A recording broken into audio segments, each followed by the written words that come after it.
पुराने समय की कहानी है कि एक युवक एक छोटे से शहर में एक सराय में रुका था। ये युवक बहुत दूर से यात्रा करके आ रहा था। उसने अपनी आधी यात्रा भी पूरी नहीं की थी कि रास्ते में रात हो गई। वो उस शहर में एक छोटी सी सराय में रुका। उसी सराय में उसकी मुलाकात एक बूढ़े व्यक्ति से हुई, जो संयोग से उसी गांव में जा रहा था जहां युवक जा रहा था। पुराने समय में लोग पैदल और बैलगाड़ी पर बहुत लंबी दूरी तय करते थे। संयोग से भोजन के दौरान युवक और बूढ़ा व्यक्ति एक साथ मिले।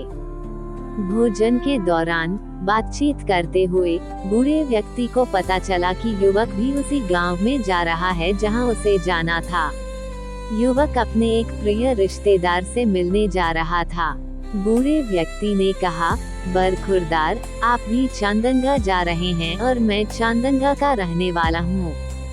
आप किसके घर जा रहे हैं? युवक ने बताया कि वो अब्दुल कादिर नामक व्यक्ति के घर जा रहा है। बूढ़ा व्यक्ति बहुत खुश हुआ और बोला, बरखुरदार, यात्रा अभी बहुत लंबी है और हम दोनों को पैदल ही यात्रा करनी है। क्यों न हम दोनों साथ साथ यात्रा करें? युवक ये सुनकर खुश हुआ और बोला, बुजुर्ग, जब हमें साथ साथ यात्रा करनी है और हमारी मंजिल भी एक ही है, तो हमें साथ साथ यात्रा करनी चाहिए। उन्होंने वह रात हंसी मजाक में बिताई और फिर सो गए। अगले दिन उन्होंने नाश्ता किया और फिर अपनी यात्रा शुरू करने से पहले उन्होंने बाजार से कुछ खाने पीने की चीजें खरीदी और फिर अपनी यात्रा के लिए निकल पड़े। यात्रा शुरू करने से पहले युवक ने कहा, बुजुर्ग, मेरी बात तो सुनो। बूढ़ा व्यक्ति हैरान होकर बोला, क्या बात है बरखुरदार? युवक ने कहा, बुजुर्ग, अगर तुम मेरे साथी बनना चाहते हो तो मेरी एक शर्त है। बूढ़े व्यक्ति ने आश्चर्य से उसकी ओर देखा और कहा, कौन सी शर्त? युवक मुस्कुराया और बोला, मैं यात्रा के दौरान जो कुछ भी करूँगा उस पर आप मुझसे कोई सवाल नहीं करेंगे और न ही आप मेरी आलोचना करेंगे। युवक की बातें सुनकर बूढ़े को बहुत आश्चर्य हुआ। कुछ क्षण चुप रहने के बाद उसने कहा, ठीक है मियां, लेकिन अगर आप मेरी यह शर्त मान लें तो मैं इसी शर्त पर आपका साथी बनूंगा। बूढ़े ने सहमति जताई। वे जंगल में पैदल यात्रा कर रहे थे और यात्रा समाप्त होते होते दोपहर हो गई थी और पैदल चलने के कारण वे बहुत थक गए थे। दोनों ने तय किया कि यात्रा की थकान दूर करने के लिए उन्हें एक घने और छायादार पेड़ के नीचे बैठना चाहिए। उन्होंने एक घना पेड़ देखा और उसके नीचे बैठ गए। दोनों को बहुत भूख लग रही थी। दोनों ने अपना खाना निकाला। बूढ़े ने कहा, चलो भाई मियां, बिस्मिल्लाह पढ़कर खाना शुरू करते हैं। युवक ने कहा, बुढ़ू, थोड़ा रुको। अरे, क्या हुआ? युवक ने कहा, 1 मिनट रुको। इतना कहते ही युवक ने अपने सामान से एक छाता निकाला और उसे खोल लिया। उसने छाता बाएं हाथ में पकड़ लिया और दाएं हाथ से खाना खाने लगा। बूढ़ा व्यक्ति आश्चर्य से युवक को देख रहा था कि यह कैसा मूर्ख है। हम लोग इतने घने और छायादार पेड़ के नीचे बैठे हैं, फिर भी इस मूर्ख ने अपना छाता खोल रखा है। बूढ़ा व्यक्ति युवक से पूछने ही वाला था कि मियां, हम लोग इतने घने और छायादार पेड़ के नीचे बैठे हैं, फिर भी तुमने छाता क्यों खोला? अरे मियां, हम लोग तो छायादार पेड़ के नीचे बैठे हैं, फिर छाता खोलने का क्या मतलब? युवक ने बूढ़े व्यक्ति की ओर देखा और कहा, बूढ़े व्यक्ति, आपने मुझसे वादा किया था कि यात्रा के दौरान आप मुझसे किसी भी तरह का सवाल नहीं पूछेंगे, इसलिए अब आपके और मेरे रास्ते अलग अलग हैं। बूढ़े ने जब युवक को क्रोधित होते देखा तो तुरंत बोला, अरे मियां, मुझसे गलती हो गई। आप इसका उत्तर भले ही न दें, लेकिन मैं वादा करता हूँ कि मैं आगे कोई प्रश्न नहीं पूछूंगा। युवक उसे देखता रहा और फिर चुपचाप खाना खाने लगा। बूढ़ा भी खाने लगा। युवक ने अपने बाएं हाथ में छाता पकड़ रखा था और दाएं हाथ से खा रहा था। बूढ़ा भी खाता रहा। वे दोनों छाते के नीचे बैठकर खाते रहे। जब दोनों ने खाना खा लिया तो उन्होंने भगवान को धन्यवाद दिया और छाता बंद करके अपने सामान में रख लिया। वे उस पेड़ के नीचे बैठकर कुछ देर आराम करते रहे और फिर अपनी यात्रा पर निकल पड़े। पैदल चलते चलते शाम हो गई। धीरे धीरे रात का अंधेरा फैलने लगा। रात में आगे का रास्ता दिखाई नहीं देता था और रात में कोई जानवर, सांप या बिच्छू उन पर हमला कर सकता था। इसलिए उन्होंने वहीं रुकने और उसी जगह रात बिताने का फैसला किया। बेचारा बूढ़ा चलते चलते थक गया था। अधमरा होकर वो एक पेड़ के नीचे बैठ गया और उसी जगह एक तने से टिक गया। चलो युवक, तुम भी इस तने से टिककर बैठ जाओ। चलो थोड़ी देर यहीं सो लेते हैं। लेकिन युवक ने कहा, ऐसे नहीं बड़े भाई। बूढ़े ने आश्चर्य से उसकी ओर देखा, तो फिर कैसे भाई? युवक बोला, हमें ऐसा पेड़ खोजना पड़ेगा जिसके तने पर हम दोनों आराम से लेट सकें और उस पेड़ की शाखा इतनी चौड़ी हो कि हम दोनों का वजन सह सके। हम दोनों वहां आराम से रात बिताएंगे। बूढ़े को बड़ा आश्चर्य हुआ। वो उससे पूछने ही वाला था, पेड़ ही क्यों भाई? लेकिन बेचारा चुपचाप बैठ गया। युवक ने बूढ़े को एक पेड़ के नीचे बैठा दिया और खुद एक ऐसे पेड़ की तलाश में निकल पड़ा जिस पर दोनों आराम से रात बिता सकें। बेचारा बूढ़ा मन ही मन बेचैन हो रहा था और सोच रहा था, ये कैसा मूर्ख व्यक्ति है, हम क्या बंदर हैं कि पेड़ पर चढ़कर सोएं। लेकिन वह चुप रहा। बेचारा युवक पेड़ की तलाश में काफी देर तक इधर उधर भटकता रहा और फिर उसे एक मजबूत तने वाला पेड़ मिला जिस पर दोनों आराम से रात बिता सकें। चलो बड़े मियाँ, इस पेड़ पर चढ़ते हैं। बूढ़े ने थोड़े सख्त लहजे में कहा, अरे मियाँ, कमाल करते हो, तुम तो जवान हो, इस पेड़ पर आसानी से चढ़ जाओगे, पर मैं बूढ़ा हूँ। इस पेड़ पर चढ़ना मेरे लिए बहुत मुश्किल काम है। युवक बोला, बड़े मियाँ, मैं तुम्हारी मदद करता हूँ। बूढ़े ने कहा, अरे इस पेड़ पर चढ़ना जरूरी है क्या? तुम पेड़ पर चढ़कर रात गुजार लो, मैं कहीं नीचे लेट जाऊंगा। बूढ़े ने बेबसी से कहा। युवक बोला, बड़े मियाँ, तुमने मुझसे वादा किया था कि सफर के दौरान तुम मुझसे किसी बात पर बहस नहीं करोगे और मुझसे किसी बात पर सवाल नहीं करोगे। चलो, मैं पेड़ पर चढ़ने में तुम्हारी मदद करता हूँ। ये कहकर युवक आगे बढ़ गया। बूढ़े ने समझ लिया कि यह युवक बहुत जिद्दी है और वो उसकी बात नहीं मानेगा। बूढ़ा राजी हो गया। युवक ने बूढ़े का साथ दिया और उसे एक बड़े पेड़ पर चढ़ने में मदद की, जिसे उसने रात गुजारने के लिए चुना था। बूढ़े को मन ही मन गुस्सा आया, पर वह चुप रहा। बूढ़े को पेड़ पर चढ़ने में मदद करने के बाद युवक खुद भी उसी पेड़ पर चढ़ गया और बैठ गया। दोनों पेड़ के तने से टिककर बैठ गए।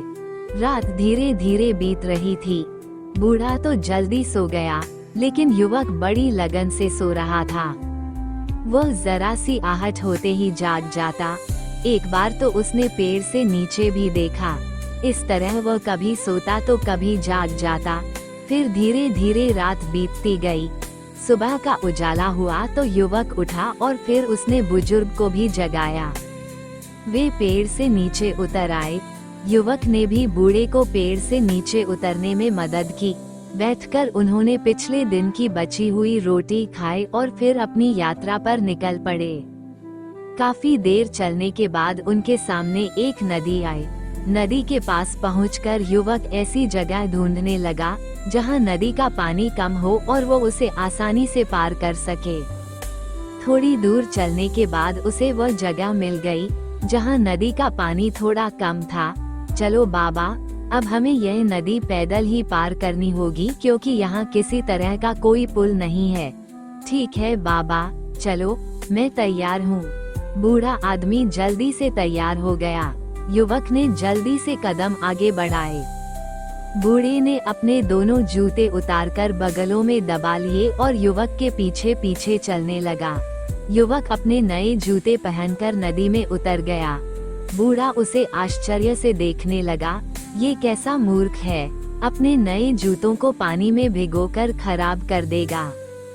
खैर, शर्त के अनुसार उसने कोई सवाल नहीं किया, लेकिन वह दिल में दुखी जरूर था कि उसे ऐसे मूर्ख युवक से वास्ता पड़ रहा है। यात्रा चल रही थी। जब वे नदी पार कर गए तो बूढ़े ने तुरंत अपने जूते बगलों से निकालकर पैरों में पहन लिए और युवक के गीले जूतों को व्यंग्यात्मक अंदाज में देखा, लेकिन वह आगे बढ़ता रहा। उसे अपने जूतों के खराब होने की जरा भी परवाह नहीं थी। चलते चलते वे अपनी मंजिल के करीब पहुंचते गए और अब उनकी मंजिल बहुत करीब आ गई थी। दोपहर करीब आ रही थी और अब उन्हें भूख भी लगने लगी थी, लेकिन युवक रुकने को तैयार नहीं था और बोला, बड़े मियाँ, जल्दी चलो, हमारी यात्रा खत्म होने वाली है। और फिर कुछ देर बाद वे अपने गांव पहुंच गए। बूढ़े आदमी ने युवक से कहा, आओ बेटा, मेरे साथ मेरे घर चलो। मेरे घर पर एक बेटी है, वह बहुत अच्छा खाना बनाती है। आज तुम मेरे मेहमान हो। बाबा ने उसे रस्म के तौर पर बताया था। अलविदा कहने के लिए वहीं खड़ा युवक बोला, बड़े मियाँ, मुझे आपकी इजाजत चाहिए। मुझे जल्द से जल्द अपने रिश्तेदार से मिलना है। मैं उसके घर भी नहीं रुकूंगा। अगर मुझे यहाँ रुकना ही है तो मैं यहीं किसी छोटी सी सराय में रात गुजार लूंगा। बूढ़ा आदमी, जो पहले से ही युवक से नाराज और परेशान था, बोला, ठीक है युवक, जैसी तुम्हारी मर्जी। अब हम एक दूसरे से विदा लेते हैं। सफर अच्छा बीता। बाबा ने उससे इजाजत ली और घर की तरफ जाने लगा तो युवक बोला, बड़े मियाँ, जाने से पहले मेरी बात सुन लो। बाबा ने कहा, वह क्या है? युवक बोला, घर में घुसते वक्त दरवाजा खटखटाना और थोड़ा खांसना जरूर, ताकि तुम्हारे घर वालों को तुम्हारे आने का पता चल जाए। बूढ़े ने कहा, ठीक है भाई, मैं तुम्हारी सलाह को गंभीरता से लूंगा। तुम समझदार आदमी हो, अब मुझे इजाजत दो। बूढ़ा मन ही मन हंसने लगा, ये कैसा अजीब और पागल आदमी है। मैं तो अपने घर जा रहा हूँ, मुझे अपने घर पर दस्तक देने या खांसने की क्या जरूरत है। वैसे भी वह जल्द से जल्द उस युवक से पीछा छुड़ाना चाहता था। उसने युवक को अलविदा कहा और अपने घर की ओर चल पड़ा। और जब युवक अपने रास्ते पर चल रहा था, बूढ़ा अपने घर के दरवाजे पर पहुंचा तो उसे अचानक उस युवक की बातें याद आ गईं। घर में घुसने से पहले दरवाजा खटखटाना और थोड़ा खांसना जरूर, ताकि तुम्हारे घर वालों को तुम्हारे आने की खबर मिल जाए। बूढ़े के घर में एक छोटी बेटी रहती थी। जब उसे युवक की बात याद आई तो वह मन ही मन हंसा, लेकिन फिर न जाने क्या सोचकर उसने जोर से दरवाजा खटखटाया और फिर खांसने लगा। कुछ देर बाद दरवाजा खुला। उसकी बेटी आयशा ने दरवाजा खोला। अरे बेटी, दरवाजा खोलने में इतनी देर क्यों कर दी? बेटी के अभिवादन का उत्तर देते हुए उसने पूछा। अब्बा जान, मैं नहा रही थी। दरवाजे पर दस्तक और खांसी से मुझे पता चला कि तुम आए हो। बूढ़ी ने अंदर प्रवेश किया तो कहा, बेटी, आज मैं थोड़ा परेशान हूँ। क्यों अब्बा जान, आप ठीक तो हैं? बेटी ने आंगन में खाट बिछाते हुए तुरंत पूछा। अरे बेटी, क्या पूछ रही हो? रास्ते में एक अनजान युवक मिला और वह मेरा हमसफर बन गया। और फिर बूढ़े ने अपनी बेटी को शुरू से आखिर तक पूरी कहानी सुना दी। बूढ़े की बेटी आयशा बड़े ध्यान से युवक की बातें अपने पिता के मुंह से सुन रही थी। उसे युवक की बातें बहुत अच्छी लग रही थीं। आयशा बहुत होशियार और समझदार लड़की थी। अपने पिता की पूरी कहानी सुनने के बाद उसने कहा, अब्बा जान, वो युवक कहाँ गया? बूढ़े ने बताया कि वह अपने एक रिश्तेदार के घर गया था, लेकिन वह बहुत स्वाभिमानी था। उसने कहा, अगर मुझे रात गुजारनी पड़ी तो मैं किसी भी सराय में गुजार लूंगा, लेकिन किसी रिश्तेदार के घर नहीं रुकूंगा। लड़की गहरी सोच में पड़ गई और बोली, अब्बा जान, अगर मैं कुछ कहूँ तो क्या आप बुरा तो नहीं मान जाएंगे? बूढ़ा हंसा और बोला, नहीं मेरी बेटी, तुम कहोगी तो मुझे बुरा नहीं लगेगा। मैं जानता हूँ कि तुम बहुत समझदार हो। लड़की बोली, अब्बा जान, वो लड़का बेवकूफ नहीं है, बल्कि बहुत समझदार है। समझदार नौजवान, ये कैसे? बूढ़े ने हैरानी से अपनी बेटी की ओर देखते हुए पूछा। लड़की बोली, अब्बा जान, आपने पहले कहा कि यात्रा करते समय आप दोपहर में एक पेड़ के नीचे बैठ गए और पेड़ की घनी छाया में खाना खाने लगे। इतनी छाया होने के बावजूद उस युवक ने छाता खोल दिया। बूढ़े ने कहा, हाँ बेटा, यह मूर्खता की बात है कि हम पेड़ की घनी छाया में बैठे हैं और फिर वहाँ छाता खोलने का क्या मतलब है? लड़की बोली, अब्बा जान, यह मूर्खता नहीं बल्कि बुद्धिमानी है। आप पेड़ के नीचे बैठकर अल्लाह पाक का रिज़्क खा रहे थे और आपको पता है कि पेड़ पर बहुत सारे परिंदे और पक्षी बैठे थे। अगर कोई पक्षी अपना मल आपके खाने पर गिरा देता तो आपका खाना बर्बाद हो जाता या आपके कपड़े खराब हो जाते। इसीलिए उस युवक ने छाता खोल दिया था। ये सुनकर बूढ़ा हैरान रह गया। हाँ बेटी, तुमने बहुत समझदारी वाली बात कही है, लेकिन देखो, हम रात किसी पेड़ के नीचे बैठकर भी बिता सकते थे, लेकिन वह मुझ जैसे कमजोर बूढ़े को पेड़ की चोटी पर ले गया। बेटी बोली, अब्बा जान, मैं फिर कहती हूँ कि वह मूर्ख नहीं बल्कि बुद्धिमान है। तुम्हें पता है कि तुम एक खतरनाक जंगल में यात्रा कर रहे थे, जहाँ बहुत ही खूंखार और खतरनाक जानवर हैं। जब तुम रात को सो रहे होते तो कोई भी जानवर तुम पर हमला करके तुम्हें मार सकता था। इसीलिए उस युवक ने समझदारी से काम लिया और पेड़ पर चढ़कर रात बिताना बेहतर समझा।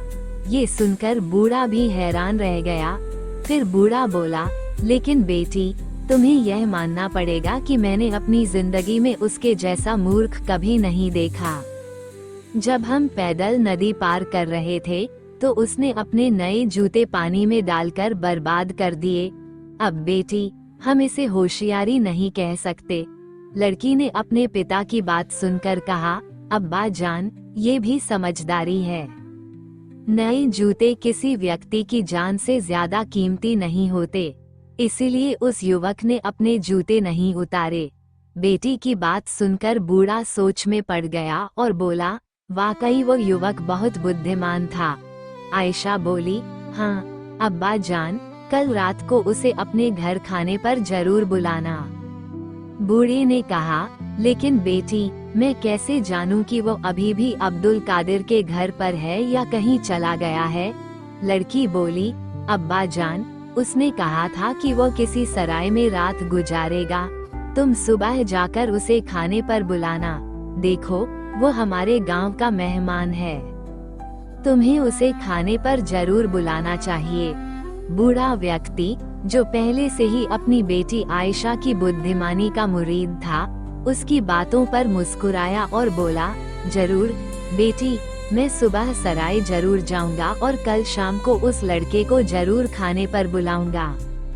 मुझे लगता है कि कल का खाना बढ़िया रहेगा। हाँ अब्बा जान, बिल्कुल। सुबह सुबह बूढ़ा व्यक्ति सराय की ओर चल पड़ा। उस गांव में केवल एक पुरानी और छोटी सी सराय थी और बूढ़े व्यक्ति को युवक को खोजने में कोई कठिनाई नहीं हुई। युवक अपने किसी रिश्तेदार के घर जाने के लिए तैयार हो रहा था। जब बूढ़ा व्यक्ति युवक से मिला तो युवक बहुत खुश हुआ और फिर बूढ़े व्यक्ति ने युवक को अपने घर भोजन के लिए आमंत्रित किया। युवक ने उसे धन्यवाद दिया और माफी मांगी, लेकिन बूढ़े व्यक्ति ने कहा, बेटा, यह मेरी नहीं बल्कि मेरी बेटी की इच्छा है कि तुम हमारे गांव में मेहमान बनो और इसीलिए तुम्हें एक बार हमारे घर आना चाहिए और फिर सुबह अपने घर वापस जा सकते हो। युवक को बूढ़े व्यक्ति की बात माननी पड़ी। बूढ़ा व्यक्ति खुशी खुशी घर लौटा और अपनी बेटी आयशा को बताया कि युवक ने उसका निमंत्रण स्वीकार कर लिया है।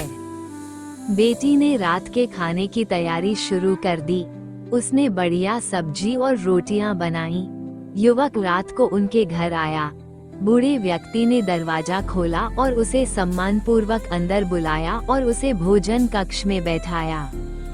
बूढ़े के घर में एक भावुक नौकर था और बूढ़ा और युवक तरह तरह की बातें करते रहे, लेकिन बूढ़े ने अपनी बेटी से हुई मुलाकात के बारे में कुछ नहीं बताया। लेकिन अंदर ही अंदर उसे युवक की समझदारी पर यकीन था और शर्म भी आ रही थी। जब खाना तैयार हो गया तो आयशा ने नौकर को बुलाया। उसने उसके हाथ में रोटी और करी रखी और कहा, जब तुम ये खाना उस युवक के पास ले जाओ तो उससे ये चंद शब्द कहना। 14वीं रात चांद और तारे आसमान में घने हैं, मस्जिद के चारों कोनों में 4 मीनारें खड़ी हैं। नौकर ने दोहा याद कर लिया। रास्ते में स्वादिष्ट भोजन की सुगंध ने नौकर को ललचा दिया। उसने टुकड़े निकाले और एक एक करके उन्हें खाया और उनमें से एक एक रोटी खत्म कर दी। और फिर उसने भोजन को मेहमान के सामने ले जाकर रख दिया और फिर आयशा का दोहा सुनाया। 14वीं रात चांद और तारे आसमान में घने हैं, मस्जिद के चारों कोनों में 4 मीनारें खड़ी हैं। जब युवक ने ये दोहा सुना तो उसने भोजन को ध्यान से देखा। उसने करी को देखा, रोटियों को गिना और नौकर से कहा, जाओ और अपनी मालकिन से कहो, 14वीं रात चांद और तारे आसमान में घने हैं, मस्जिद से 4 मीनारें और उनमें से एक गिरा हुआ है। नौकर ने दोहा याद कर लिया और वापस जाकर अपनी मालकिन आयशा को सुनाया। आयशा बहुत बुद्धिमान और होशियार थी। पूरा दोहा सुनकर उसने नौकर को डांटा और बोली, सच बताओ, तुमने भोजन में से टुकड़े निकालकर खा लिए और एक रोटी भी खा ली। ये सुनकर नौकर का चेहरा पीला पड़ गया। वो कांपने लगा और सोचने लगा कि मालकिन को कैसे पता चला।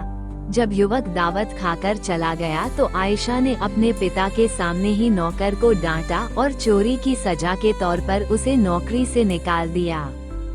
और फिर उसने अपने पिता से कहा, अब्बा जान, मैंने उस युवक को दोहे के माध्यम से यह संदेश दिया था कि 4 रोटियां हैं और सब्जी में टुकड़े बहुत हैं, लेकिन जवाब में उस युवक ने मुझसे कहा कि एक रोटी कम है और सब्जी में टुकड़े भी कम हैं। इस तरह मुझे नौकर की चोरी के बारे में पता चला और इसीलिए मैंने उसे नौकरी से निकाल दिया।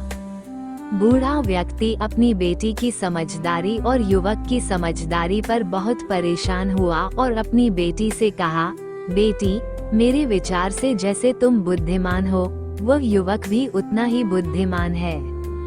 लड़की ने शर्म से सिर झुका लिया। बूढ़े ने कहा, बेटा, मुझे लगता है कि तुम्हारे लिए इससे बेहतर और समझदार लड़का कोई हो ही नहीं सकता। अगर तुम इस बात पर राजी हो तो क्या मैं उस लड़के से बात करूं? आयशा ने अपने पिता से शर्माते हुए कहा, पिताजी, जैसी आपकी इच्छा। बूढ़े ने कहा, वो युवक आज यहाँ से चला जाएगा। बूढ़ा तुरंत सराय की ओर भागा और युवक से बोला, युवक, मेरी एक ही बेटी है, जो कुछ भी मेरे पास है वो उसका है। मैं तुम्हारी नेक नियति, बुद्धिमत्ता, समझदारी और शालीनता से प्रभावित हूँ। अगर तुम बुरा न मानो तो मैं तुम्हें अपने दिल की बात बता दूं। मैं तुम्हें अपनी बेटी का हाथ देकर अपनाना चाहता हूँ। अगर तुम बुरा न मानो तो अपने माता पिता के साथ मेरे घर आओ। युवक, जो पहले से ही आयशा के स्वादिष्ट भोजन और बुद्धिमत्ता से प्रभावित था, तुरंत सहमत हो गया और उसने बूढ़े से वादा किया कि वह घर पहुंचकर अपने माता पिता को जरूर वापस लाएगा। और फिर कुछ दिनों बाद वादे के मुताबिक युवक अपने माता पिता को आयशा के घर ले आया। उनकी बात पक्की हो गई और फिर कुछ दिनों बाद उस लड़की की शादी उस बुद्धिमान युवक से बड़े धूमधाम से हो गई और फिर दोनों खुशी खुशी और बुद्धिमानी से अपना जीवन जीने लगे।